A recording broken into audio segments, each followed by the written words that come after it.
Hello, everyone. So a sign in China that said in both Chinese and in English, dying right here is strictly prohibited. Very good to know that one can regulate where one dies. In China, I guess one can do that. So today's guest is Dr. Chaz Austin. Dr. Chaz Austin holds his doctorate in organizational leadership from Pepperdine University in Malibu, California. For the past 20 years, he's worked with private clients all over the world, advising leaders and managers on how to be more effective and how to use social media to reach their target audiences. He is currently chairman of the advisory board for Zambara Logistics and Consultancy in Port Harcourt, which is in Rivers State, Nigeria, and in early 2022 taught leadership and strategy in the Liverpool Business School's global MBA program for the UpGrad online educational pro platform in Mumbai, in India. It's quite a mouthful. Topics of his teaching included 10 well-known leadership styles, business strategy frameworks, managing cross-cultural and virtual teams, and how to solve problems. He also trains workers to how to market themselves in the gig economy. Dr. Austin has been a college professor for over 20 years, teaching a wide range of courses in business, leadership, and communication. And since 2017, he's been teaching branding and self-marketing courses that he designed based on his second book and teaching at the Los Angeles Pierce College. Welcome, delighted that you're with us. Thank you, Philip. Great to be here. Thank you very much. So perhaps you could tell us a bit of how you got into international business, especially into unusual countries such as India and Nigeria. Many foreigners focus on countries that are familiar, such as Europe and perhaps East Asia, but yours are a bit more on the unusual side. A couple of ways. When I teach people how to brand themselves, one of the main foci of the courses that I teach is using social media and how to use it effectively to reach a target audience. And I have to walk the walk. So I show them what I've done in social media. My platform of choice, because that's where the business is LinkedIn. So that's one way I've found people from all over the world who've been private clients, who I consult with as companies. And I also, as part of that, have 3 courses on LinkedIn Learning that I designed and teach on how to find, keep, and leave a job. And I've gotten people all over the world who send me fan letters on a regular basis about how effective this has been. And that's brought business to me as well. And then through personal referrals, people I do leadership coaching for, and they have colleagues all over the world. And one of the lovely things about the internet, we know there's a lot of downside to it, but one of the lovely things is I get to connect with people all over the world and coach them and counsel them. So these are the ways I've started to, I was going to say reach out, but people are reaching out to me. We see your expertise, we see your background, we see all the people who say good things about you. Would you be willing to work with us and help us or help me? It's marvelous. So, well, that's the way LinkedIn should work. It's great. Yes. So you mentioned about social media as one of your expertises, of course. Do social media methods differ among countries? We do it one way in the United States. When you do it in India, when you do it in Africa, when you do it in Asia, do the methods differ? I found for what I do, not really. A caveat to that, and this is a regret I have, I can only reach people who speak English. And fortunately, that's the prevalent language for business all over the world. So I get people from Africa and India and Asia, etc., everywhere in the world, South America, but they have to speak English. Right. One of my great regrets that's the only language I'm fluent in. So my courses are only in English. And it's a huge market, obviously, and I get royalties from this have been for years from my 3 LinkedIn Learning courses, but it's restricted to people who only speak English. Yeah. Well, as you know, we have a 30-plus-year-old language translation agency, and one suggestion would be to translate your social media posts in other languages. It's something we certainly Yes. can do, and for for our listeners, it's something they certainly can do to expand their global presence as well. My parents were from Europe. Mhm. My father was German, my mother was Belgian. She spoke 6 languages. Wow. Belgium, Yeah. like across the street is Holland, Right, and of across course. another street is France. So she spoke 6 languages. But because they were Eurocentric, when I went to school to study languages, I studied German and French, Right, which are great. And I now speak restaurant German and restaurant French. I can order in a restaurant, but beyond that, I can't do business. right. So if hindsight being our only perfect science, if I had to do it over again, I would study for the American market Spanish and for the international market Mandarin. So I don't know either of those languages, Right. but that's what I recommend to clients, younger clients and students of mine. That's what you want to focus on if you're going into business. It can expand your reach. It's distressing to me that over 1 billion Chinese people cannot access my work because it's not in Mandarin. Well, we can always remedy that, but that's a separate discussion. Yes, yes, Um, good idea. so, from your knowledge, for example, when you do social media in India, do they modify the way the posts are written to have different appeals, or is it done in the American style? It's done in the American style, and I'm not terribly concerned about the cultural differences in terms of language because people will reach out to me because they need my help, Mm, and they will push through whatever cultural differences there might be in the language. This guy's an expert in what he does. We need his help in our leadership area for a company or as an individual. I just got an email this morning from someone who said, could you give me a bid for your services? I live in India and I'm relocating to Ireland and wow. need some career advice. This kind of thing happens all the time.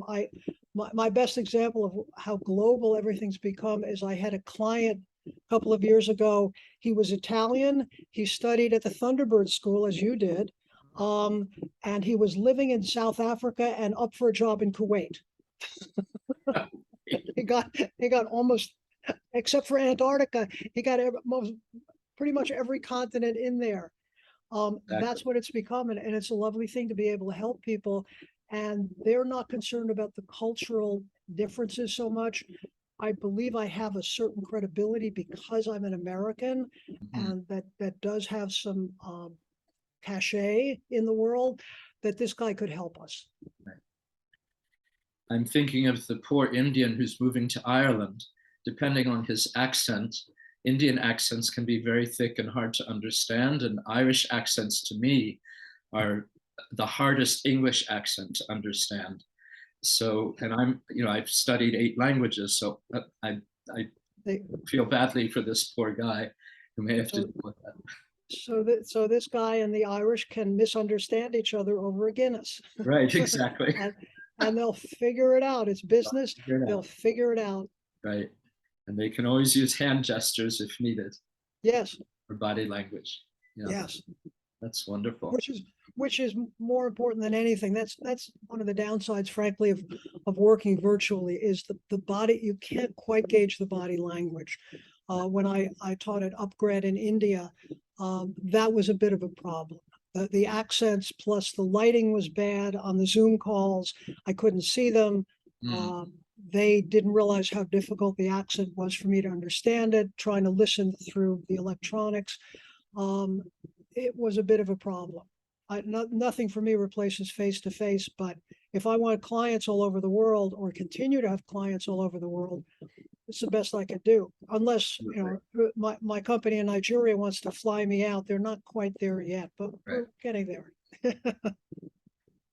When you did teach the students in India, did you find any issues in different cultural understanding or cultural issues that arose? Yes, go on. Yes, I did. One of the problems with this organization, I was not onboarded properly. So while the feedback I got from the students was this was enormously valuable, what you taught us and the presentations you did.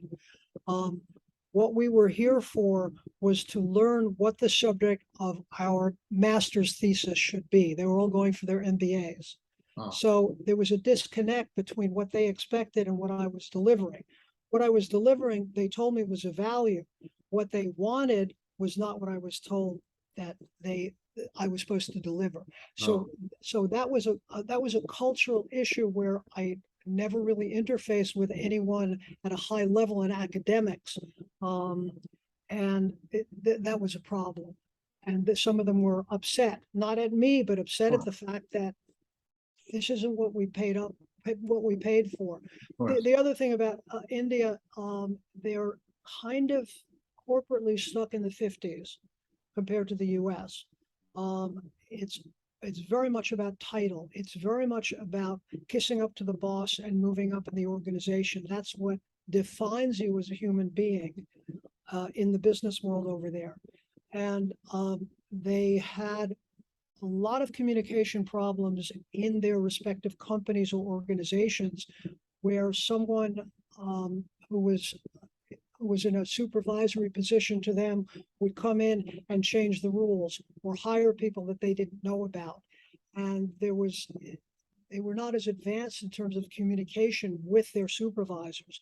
So they were stuck and didn't know what to do and didn't want to offend because it could cost them the promotion that defined them, which is why they were getting the MBA, because that would mean they could now go to the CEO level. So it's very much of a top-down management style. Exactly. And when I talked to them about different leadership strategies, this was very radical for them. The leadership strategy I espouse is more of a humanistic approach, where you don't play, if you're the boss, you don't play boss, you don't have to. They know that you actually work as part of a team. This was a foreign concept to them. No pun intended. They just that's the boss. What the boss says goes, and I want to be a boss. Do you think they would implement a different management style whenever they got to those higher positions? No, I think it's embedded in the culture.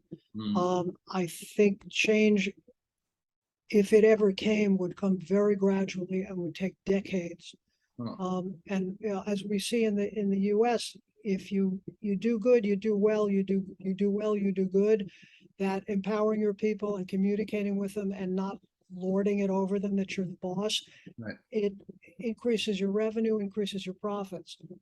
They're just not there, and I could not break down that wall.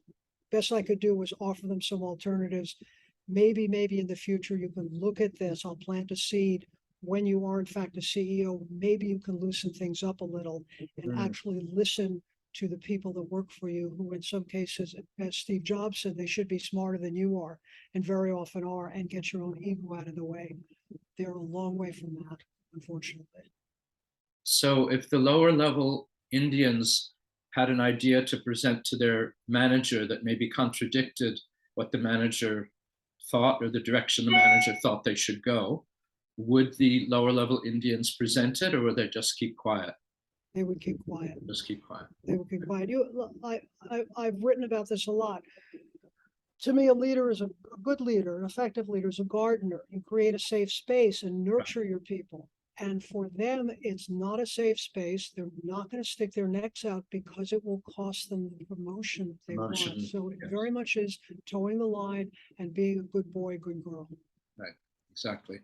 Yeah. Was there a gender issue that you Yeah, you anticipated what I was going to say. It was, I would say, 98% men Mm. Women just aren't much a part of corporate culture. The few women that were in the course, and I had about 120 students in the course, of courses, I would say maybe 2% were women, and they worked in the nonprofit sector. They couldn't seem to get into the corporate world because that's not what women do Right. in India, quote. So that bothered, being a feminist, that bothered me a lot. Sure. But I can't change the culture. All I can do is introduce some concepts and hope that they adapt something in the future when they can. One of the other Indian business structures is family businesses, and that the brothers, the sons, the nephews tend to work in the family enterprise, but conglomerate or enterprise, whatever one would call it. And if you're the son of a sister, for example, if there's a founder who has sons and daughters, and you're the son of the daughter, you can still work in the business, but you would not have the same rank in the hierarchy. Did you find that to be true? Absolutely, that's the way it works.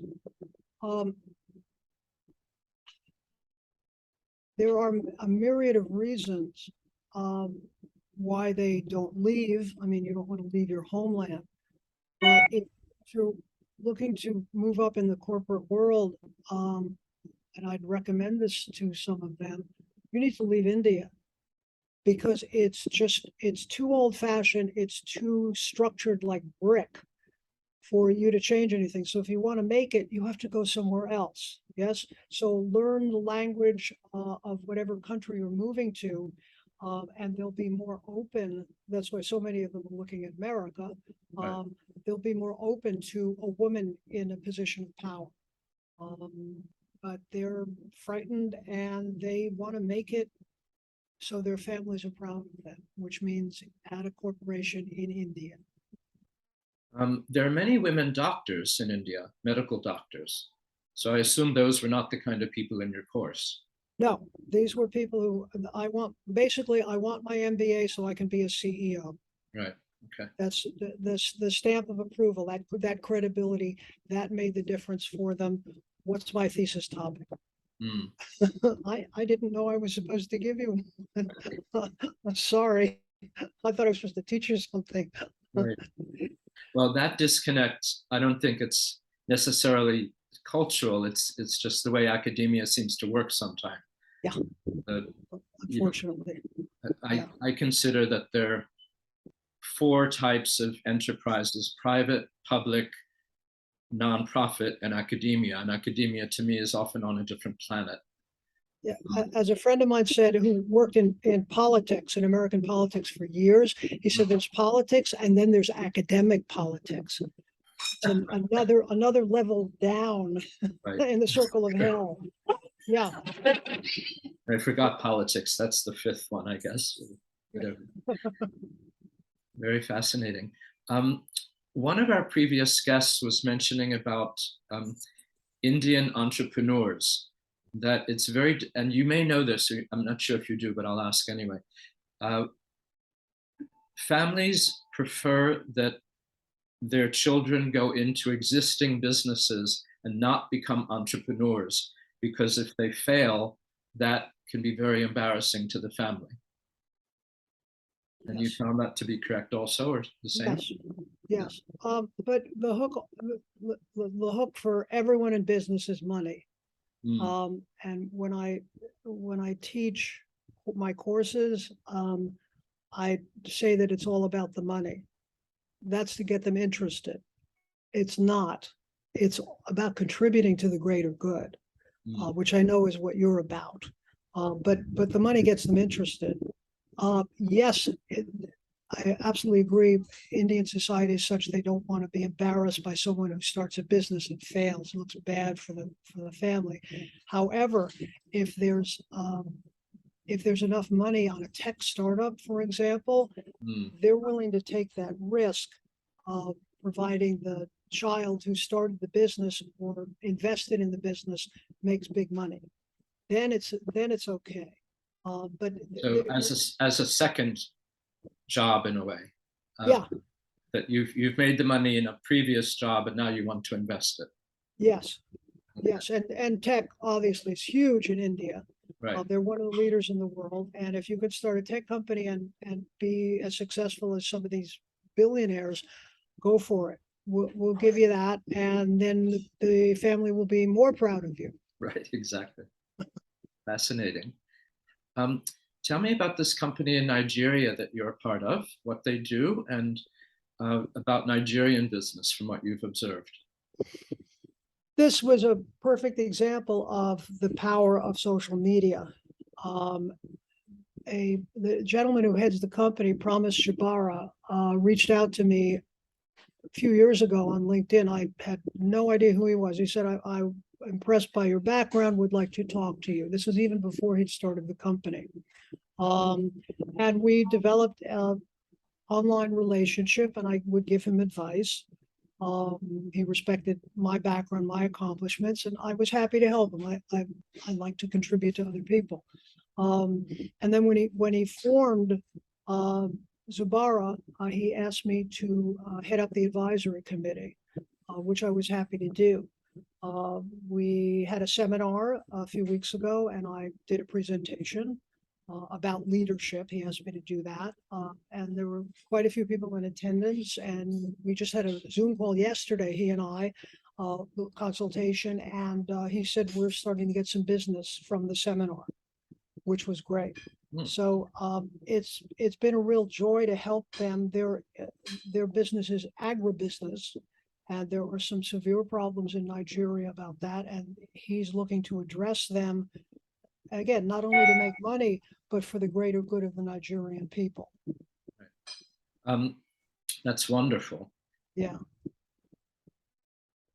Are you involved with, besides just him as the CEO, are you involved with others in the company and have interacted, understanding their business practices and how they might operate in a different way than we would?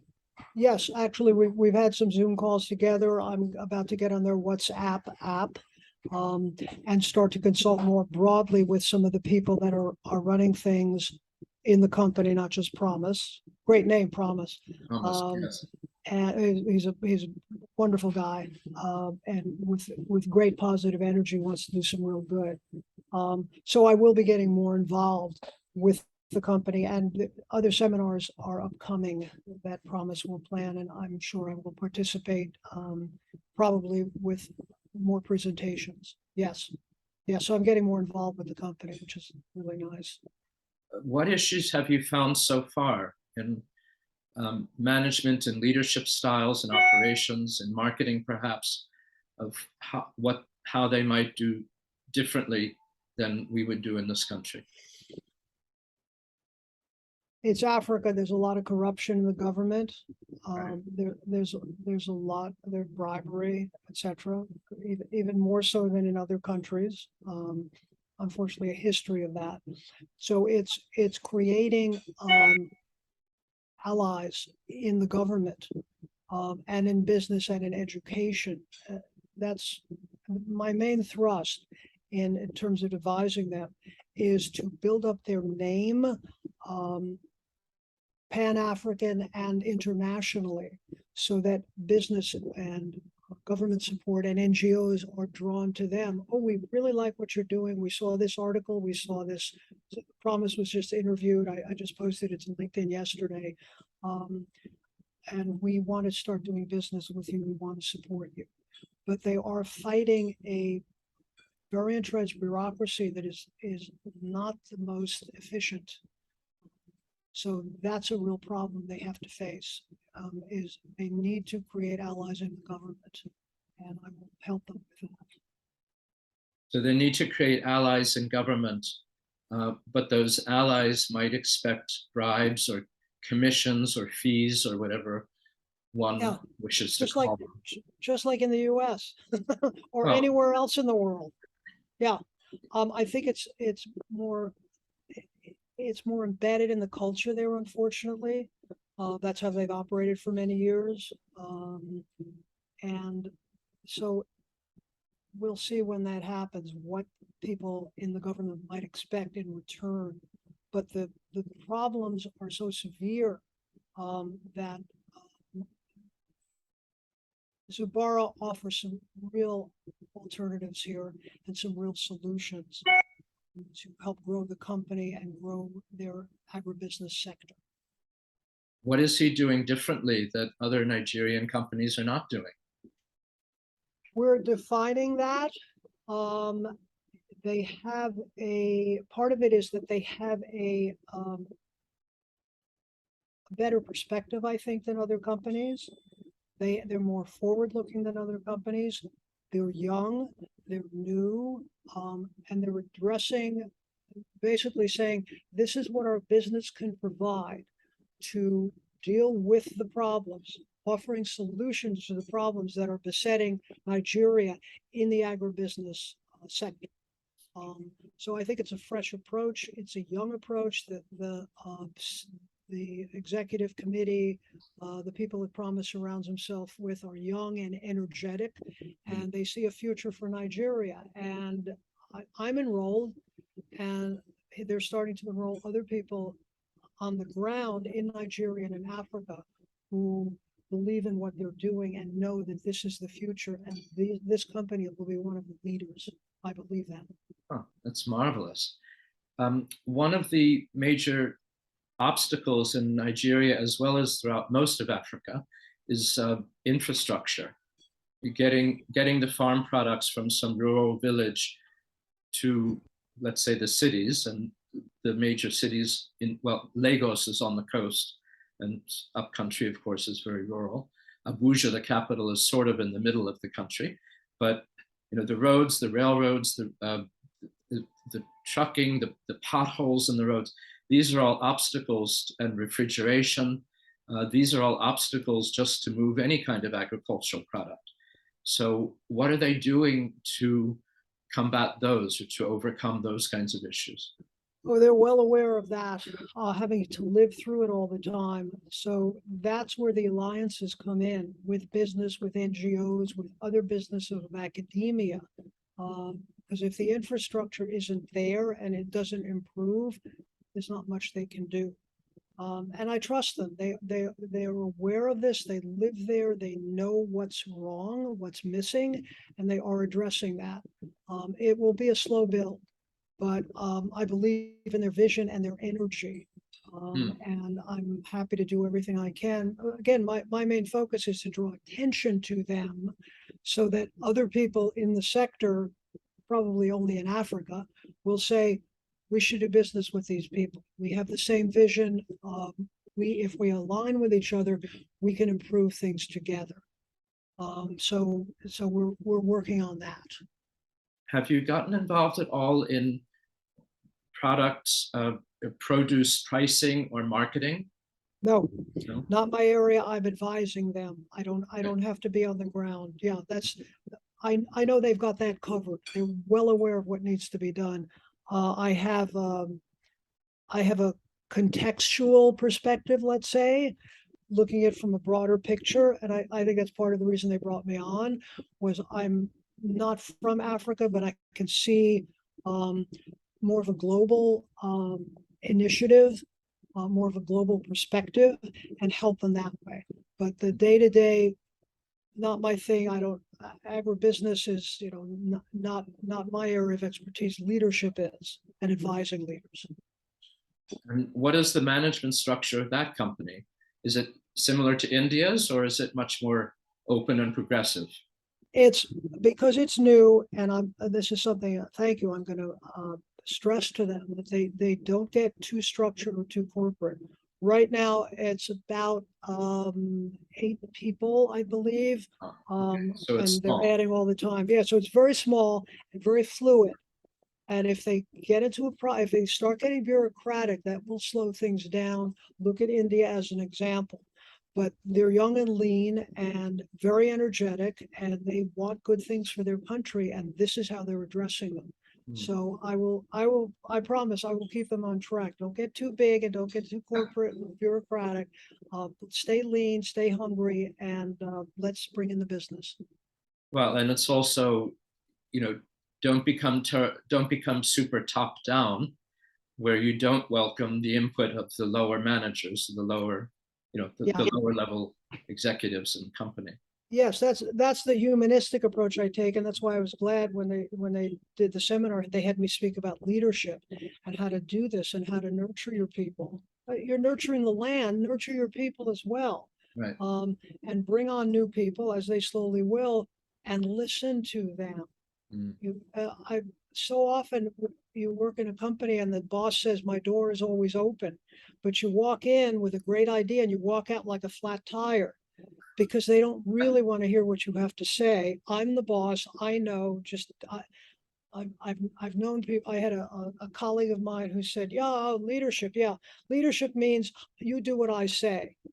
That's very 19th, 20th century. Okay, doesn't work as effectively as actually listening to that. So I will constantly be on them so they don't fall into that rabbit hole where I am now the president, I am the CEO, I'm making the big bucks, and you will do what I say. No, that's corporate suicide eventually.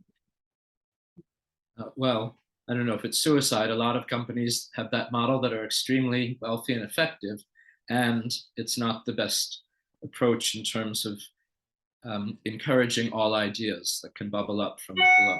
Yeah, and I think for Nigeria, they need to not do that.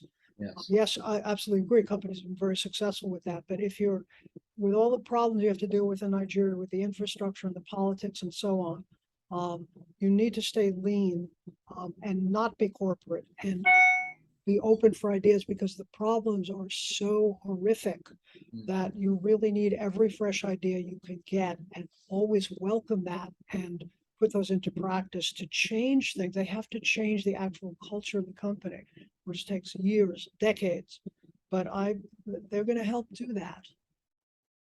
It's incredibly encouraging. Right? Yes. Yes. Are there women in the company? A few. More than secretaries? Yes, a couple. Most of the people that attended the seminar were men. I have to add, unfortunately, but Right. again, the culture of America's a little ahead, where women are more involved at senior levels. So the rest of the world is a bit backward in terms of giving women that equal say. That is something, frankly, I put on the back burner for now. I don't want to throw too much at them, too many new ideas, but eventually I will push that to them. And they're getting this when they watch the podcast, they go, "Oh, I know what's coming." It's going to recommend more women. But what's been shown is the more women you have on boards, the more profitable the company is. So it's that's something in the future that they need to look at. And I'm going to encourage them to do that. And they can be the leader, one of the leaders in Nigeria or in Africa or both, that encourages women to not only participate, but to lead as well. As you may have read, I used to live in Southern Africa. And in the company I worked for, which was basically run by a Brit, I was totally shocked that they this was the days before the internet. So they had Joseph, who was a scooter boy, and Margaret, who was a tea girl. And a scooter boy was someone who delivered messages and papers from one office in town to another office in town and so forth. And I said, Joseph is not a boy. He's probably 20 something or 30 something. He's a messenger. So let's call him what he is. And Margaret is 40 something. She's definitely not a girl. So let's call her a tea lady and give her some dignity. And within a few weeks, everyone started doing that. I don't know if it lasted beyond my tenure there, but I was quite surprised not surprised. First, I was surprised that that's the way it was when I came in. And pleased that people were able to see that there are other ways of looking at people. Yeah, as always, money is the hook, and that's how it will get Zambara to bring more women on. That you will make more money, history has shown the more women you have in leadership roles, the better you do. Right. So I'll take the politics completely out of the equation. More women, more money. You interested in making money? Yes, we're a business. Good. This is what you do. Okay. So you need to push past whatever sexism is limiting you, because there's more money at the end. If that's the hook, they will get past that. And they'll see, oh, this really works. Plus, we have a different sort of energy here. Yeah. That's why they were smart enough to bring a white American in there, a different sort of energy. Well, let's expand that some more and bring in more women. People talk about diversity a lot. Diversity is not just people of different races, or people of different genders. To me, that's absolutely necessary and required, as far as I'm concerned, in the 21st century. But I'm into diversity 2.0. So, for example, if you and I have a company and we have people from different cultures and different races and so on, but they're all engineers, we're going to get an engineer's perspective. So Right. you start with all the rainbow of people, but then you have an engineer, an operations person, a finance person, an artist, so that people in your company and people running the company, they come from a different perspective. They see things in a different way. Right. And a lot of companies have that problem where there's the same sort of thing. Like Boeing, for example, it's either engineers or accountants. That's it. That's the way they work. And real diversity 2.0 is having a myriad of perspectives where I'd never thought of that before. I never saw that before. That's what you want. And if you're running the place, you need to be open enough to say, that never occurred to me. That's a great idea. Let's do that. Well, I'm still the boss, but I don't have all the answers. It's collaborative. That's the way it ought to work, is collaboratively, and that's how I'm coaching the people who run Zambara. Yes, that's wonderful. Collaborative and without having a strong ego, without needing the recognition yourself, and without promoting your own ego.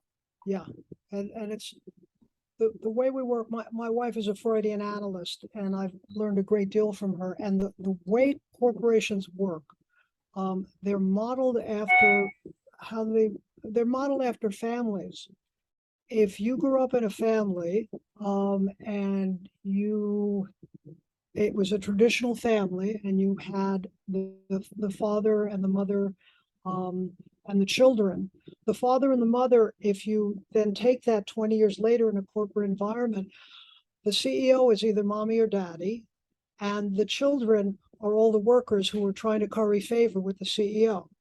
And if all you know in terms of management skills or leadership skills is, I'm going to govern like my daddy did, I'm the boss, you do what I say, you have that old-fashioned model. Yes.